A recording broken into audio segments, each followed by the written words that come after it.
Agape is a Greek word that signifies the highest form of love, unconditional, selfless, sacrificial love.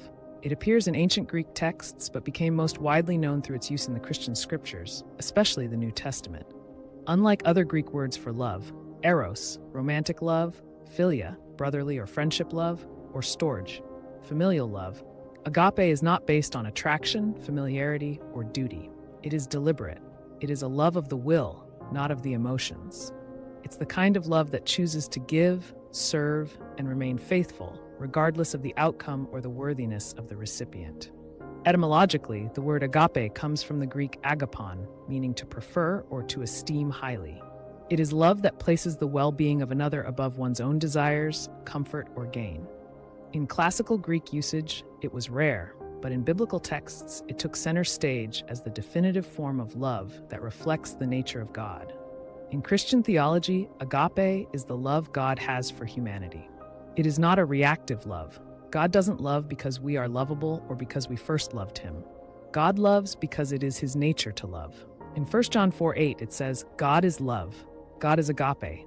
This kind of love is pure, constant, and not dependent on external circumstances. It is not jealous, boastful, or proud. It is patient and kind. This description is echoed in 1 Corinthians 13, often called the love chapter, which describes love not as a feeling, but as a set of actions and attitudes. Agape is also the love that Jesus demonstrated through his life, teachings, and ultimately through his death. When Jesus washed his disciples' feet, he was performing an act of agape. When he healed the sick, forgave sinners, and welcomed outcasts, he was showing agape. And when he died on the cross, giving his life for the ungrateful, the sinful, and the indifferent, he was the very embodiment of agape. Agape love is active. It is a verb. It's not just about how we feel, but about what we choose to do. It's the decision to feed the hungry, to forgive the unforgivable, to remain loyal when it costs us, to comfort the dying, to stand up for the weak, and to love those who persecute or hate us. This love asks nothing in return. It gives freely. In human relationships, agape love is the foundation of true compassion. It is the love that sees the inherent dignity of every person. It says, I love you not because of what you do, but because of who you are. It transcends emotions and persists when all other kinds of love may fail. In marriage, agape is what remains when passion fades. In friendship, agape forgives betrayal and seeks reconciliation.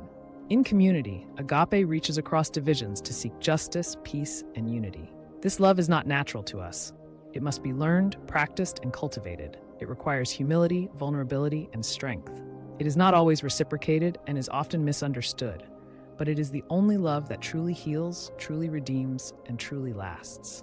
Agape is also countercultural. In a world driven by self-interest, consumerism, and instant gratification, agape calls for self-sacrifice, patience, and long-term commitment. It does not quit. It endures suffering. It chooses to stay, to hope, and to believe in the good of the other even when no one else does.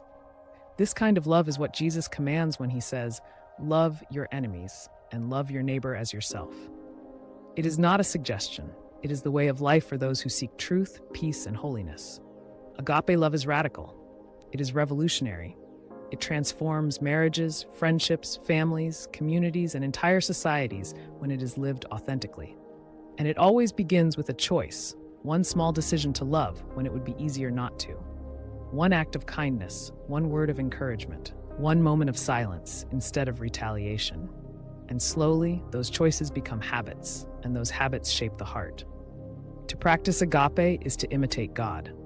It is to live with an open heart, an open hand, and a spirit that does not count the cost. It is not glamorous, and it often goes unnoticed, but it is the truest and most powerful form of love that exists.